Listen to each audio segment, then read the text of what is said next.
Kampung Ketandan lahir pada akhir abad 19 sebagai pusat pemukiman orang Cina pada zaman Belanda. Kampung Ketandan merupakan saksi sejarah akulturasi antara budaya Tionghoa, keraton, dan warga kota Yogyakarta. Terletak di pusat kota, tepatnya di Jalan Ahmad Yani, Jalan Suryat Majan, Jalan Sutyotomo, dan Jalan Los Pasar Beringharjo. Daerah ini menjadi tempat masyarakat Tionghoa tinggal dan mencari nafkah, sehingga diakui sebagai kawasan pecinaan kota Jogja. Oke, halo selamat pagi semuanya teman-teman. Kembali lagi bersama aku Satria Yudhistira. Jadi episode kali ini di Jogja Walking Tour ini kita bakal pergi ke Kampung Ketandan, yang dimana Kampung Ketandan ini merupakan salah satu kampung Cina. Jadi ya langsung aja kita tonton video ini sampai habis. Ikuti terus, let's go.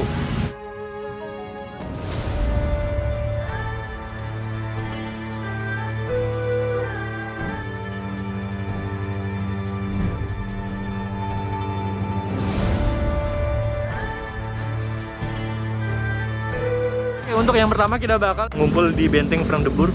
Setengah 9-nya kita bakal pergi ke berjalan bareng dengan teman yang lain. Jadi ikuti terus ya guys. Oke, yang pertama di sini kegiatan jalan-jalan pada Kampung Ketandan ini memiliki 6 titik nih guys. Jadi di setiap titiknya kita akan berhenti terlebih dahulu. Nanti lalu pemandu akan kayak menjelaskan dari sejarah singkat yang ada di setiap titik-titik tersebut. Di antaranya kita akan menjelaskan dari spot yang pertama ini. Spot yang pertama, depan Museum Benteng Frans-de-Burg, dan ini merupakan yang dimana sebagai titik kumpul. Mulainya dari perjalanan pada acara Jogja Walking Tour ini, nah yang dimana kita kan pemandu akan berkenalan terlebih dahulu nih untuk mengajak berinteraksi kepada peserta dengan memulai sapaan sampai menjelaskan sejarah orang Tionghoa pertama kali berinteraksi dengan masyarakat Nusantara, yakni pada awal abad ke-5 Masehi pada tahun 404. Para Tionghoa yang melakukan perjalanan ke India terdampar di Jawa. Saat itu Jawa sebagai transit pedagang Tionghoa yang ingin ke India. Nah, kenapa akhirnya adanya interaksi antara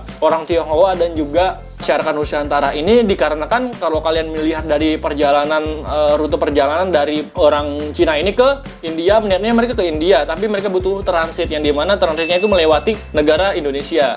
Yang dimana ketika mereka transit, mereka kayak membutuhkan bahan pangan, salah satunya yaitu nasi ini guys, yang dimana mereka menjadikan itu sebagai alat asupan mereka untuk melanjutkan perjalanan sebagai pedagang nih ketika waktu itu. Nah, untuk selanjutnya ada spot yang kedua, yaitu Bank Jogja. Nah, di kantor Kas Beringharjo ini atau Bank Jogja ini kita dijelaskan yaitu bagaimana cara orang Tionghoa ini bertahan hidup dengan bekerja, mulai dari penarikan pajak. Nah, asal-muasal Kampung Ketandan ini berasal dari kata ketandaan, yang dimana sebagai tanda atau penarik pajak nih guys.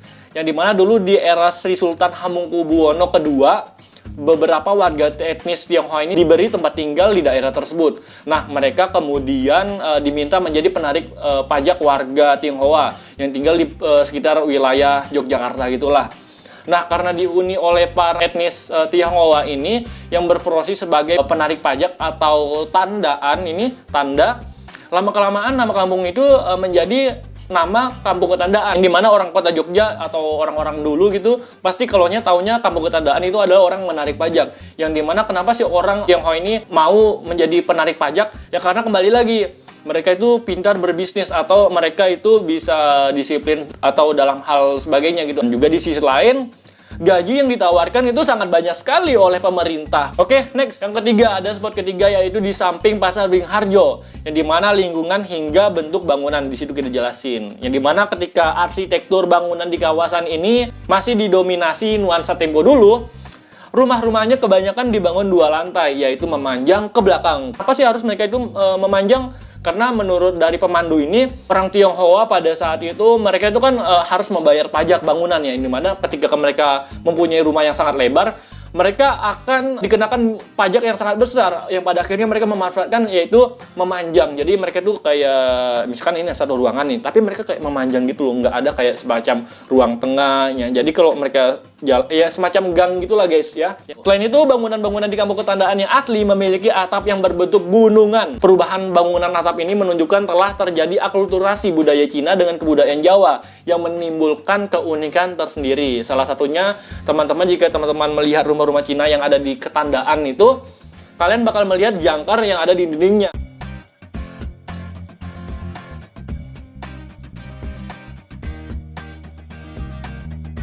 Next, ada spot yang keempat, yaitu pintu utara Kampung Ketandaan. Masyarakat Tionghoa yang memiliki pikiran berbisnis dalam hal apapun ini juga menjalankan pekerjaan yang diantaranya menjadi pedagang opium, yaitu getah bahan yang diperoleh dari buah candu. Opium ini 11-12 lah, sama halnya rokok yang bisa bikin candu. Karena konsumen masyarakat di Jawa ini yang sudah kecanduan melakukan segala cara untuk bisa mendapatkan opium ini. Pada akhirnya, ya itu bakal orang Jawa sebagai konsumennya ini menimbulkan suatu konflik atau suatu kejahatan. Karena kita tahu sendiri ketika orang sudah kecanduan sesuatu, mereka bakal melakukan segala cara untuk mendapatkan barang tersebut gitu. Dan pada saat itu juga, karena orang Tionghoa ini mengetahui kalau konsumennya, yaitu orang-orang Jawa ini, mereka yang sudah kecanduan atau membutuhkan uang untuk membeli dari opium ini, mereka menjadi salah satunya itu memanfaatkan permasalahan tersebut untuk menjadi orang yang memberi bantuan dengan memberi barang dari seseorang dengan menggunakan cara kredit. Ya semacam kayak pinjaman online untuk sekarang ini ya. Kalau zaman sekarang kan pinjol tuh, kita harus butuh KTP baru mendapatkan duitnya. Yang mau nggak mau kalian harus bayar gitu. Atau apa yang kalian bisa menjaminkan gitu untuk semacam gadai gitu lah guys. Yang ke spot kelima di sini ada di samping toko Mirota Galeri, yang dimana pemandu menjelaskan lagi kalau bisnis yang dijalankan orang Tionghoa zaman dahulu itu ialah menjadi penjual obat herbal yang sangat manjur. Terlihat beberapa toko obat herbal yang diantaranya toko obat Sumber Husodo, Tek Antong, dan juga toko obat Enteng, yang dimana disebutkan kalau toko obat Enteng ini mempunyai banyak guci yang di dalamnya digunakan untuk menyimpan obat herbal sehingga ramuan yang dihasilkan sangat manjur nih. Oke, yang spot ke-6 nih, ada toko roti Jun yang sudah berusia 85 tahun. Toko roti legendaris ini sudah sejak 1935 menempati bangunan tua berlantai 2. Pemandu juga merekomendasi untuk mencoba rasa roti rasa coklat pisang dan disarankan untuk datang pada hari Senin, Kamis, dan juga Sabtu. Karena pada saat itu roti akan dibuat secara langsung pada tungku api yang sangat besar. Ini bukanya sekitar jam 11 sampai jam 9 malam waktu Indonesia Barat. Dan dijelaskan semacam Gapura Selamat Datang Kampung Ketandaan, yang ini sebagai spot yang paling ikon dari Kampung Ketandaan ini. Sejak tahun 2006, setiap menyambut tahun baru Imlek, di Kampung Ketandaan ini diadakan Pekan Budaya Tionghoa Yogyakarta atau PBTY. Ketandaan dihiasi dengan ornamen dan gapura berarsitektur Tionghoa. Berlangsung pula festival seperti panggung hiburan, seni barongsai, pasar kuliner, hingga pawai budaya Tionghoa di sepanjang Jalan Malioboro. Tempat yang menjadi ikon dari Kampung Ketandaan ini sudah sering diabadikan oleh banyak wisatawan yang datang ke Jalan Malioboro karena memiliki interior bercorak warna merah dihiasi dengan simbol hewan seperti macan, naga, dan sebagainya. Yang dimana macan dianggap sebagai raja dari semua hewan dalam mitologi dan budaya Cina. Untuk itulah macan dilambangkan sebagai keberanian, percaya diri, kepemimpinan, dan kekuatan.